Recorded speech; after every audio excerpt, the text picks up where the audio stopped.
जब हम चुनाव लड़ते हैं, राजनीति में नेता होते हैं, तो दो तरह के नेता होते हैं। एक सकारात्मक नेता होता है, मतलब एक पॉजिटिव माइंडसेट का नेता होता है, जो आपको बताएंगे कि हम आपके लिए क्या करना चाहते हैं, किस तरह से विकास करना चाहते हैं, किस तरह से हम असम में बदलाव लाना चाहते हैं, हम असम की संस्कृति, हम असम की जो भावनाएं हैं उसको किस तरह से हम प्रोटेक्ट कर सकते हैं।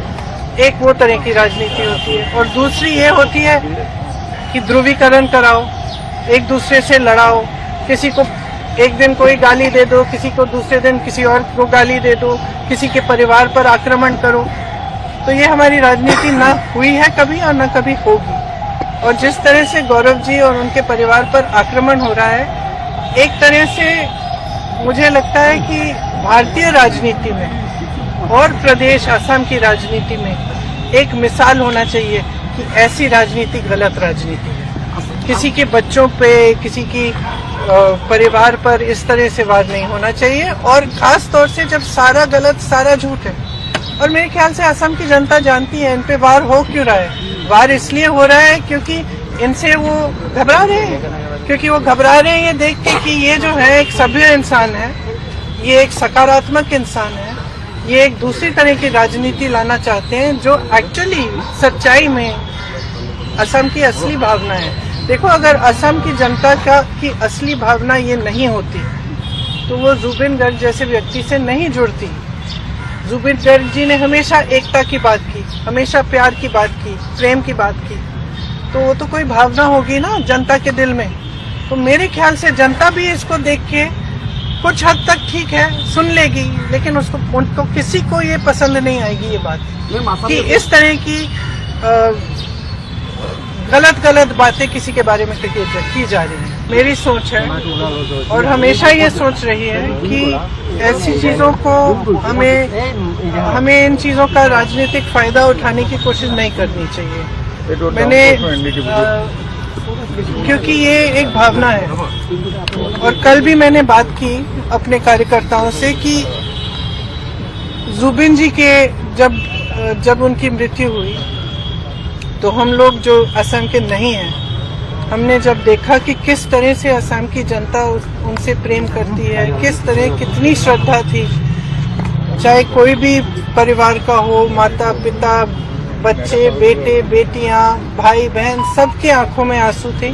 और हमने ये सोशल मीडिया में हमने ये सब देखा, तो हम बाहर से जो देख रहे थे हम समझने की कोशिश कर रहे थे कि क्या है ये भावना, ये इमोशन जिसकी वजह से जनता इस व्यक्ति से जुड़ी हुई है। तो मैं कल भी कह रही थी अपने कार्यकर्ताओं से कि जुबिन जी एक तरह से असम की आत्मा की आवाज थी, असम की अभिव्यक्ति थी, जो आस्ते आस्ते मेरे ख्याल से बहुत लोगों को ऐसा लग रहा है, जितने लोगों से मैं बात कर रही हूँ और मैं मिल रही हूँ, उनको ऐसा लग रहा है कि एक हमारा जो असम है, जिसके लिए मतलब जो एक एकता का असम था, एक सभ्य असम था, आज कल रोज हिंसक बातें हैं, आक्रामक बातें हैं, ये हमारी सभ्यता नहीं है।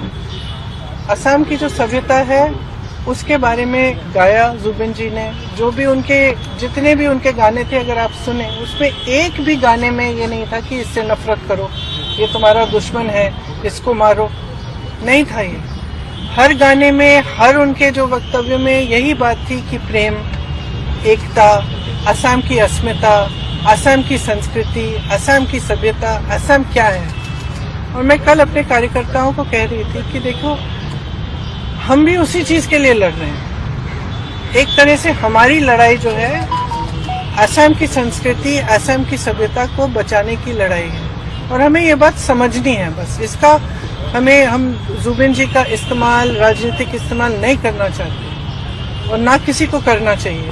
वो एक राजनीति से ऊपर थे, उनका जुड़ाव जनता के साथ एक भावनात्मक जुड़ाव था, एक जज्बाती जुड़ाव था।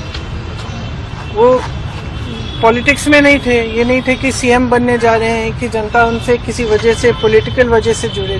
जनता इसलिए जुड़ी क्योंकि जनता के दिल में वही भावना थी जिसके बारे में जुबिन जी बात करते थे। तो आज भी सुबह जब मैं गई तो फ्रैंकली बहुत ही मेरे लिए भी इमोशनल मोमेंट था, क्योंकि मैं ज़्यादा जानती नहीं थी जुबिन जी के बारे में पहले, और पिछले महीनों से मैं देख रही हूँ, मैं समझ रही हूँ।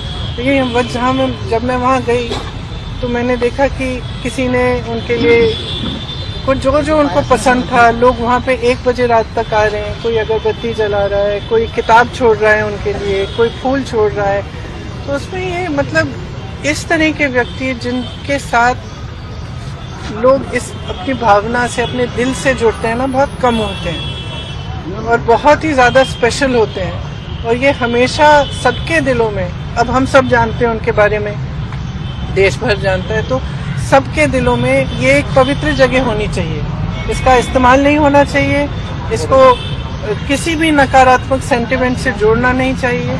ये इसकी अपनी जगह है, जनता के दिल में जगह है और उसका सब आदर करना चाहिए। इसीलिए मैं गई, पॉलिटिकल वजह से नहीं, मैं इसीलिए गई क्योंकि मैंने सोचा मैं पहली बार यहाँ आई हूँ उनकी मृत्यु के बाद, तो मुझे श्रद्धांजलि चुपचाप से अर्पित करनी चाहिए, तमाशा नहीं बनना चाहिए उसका।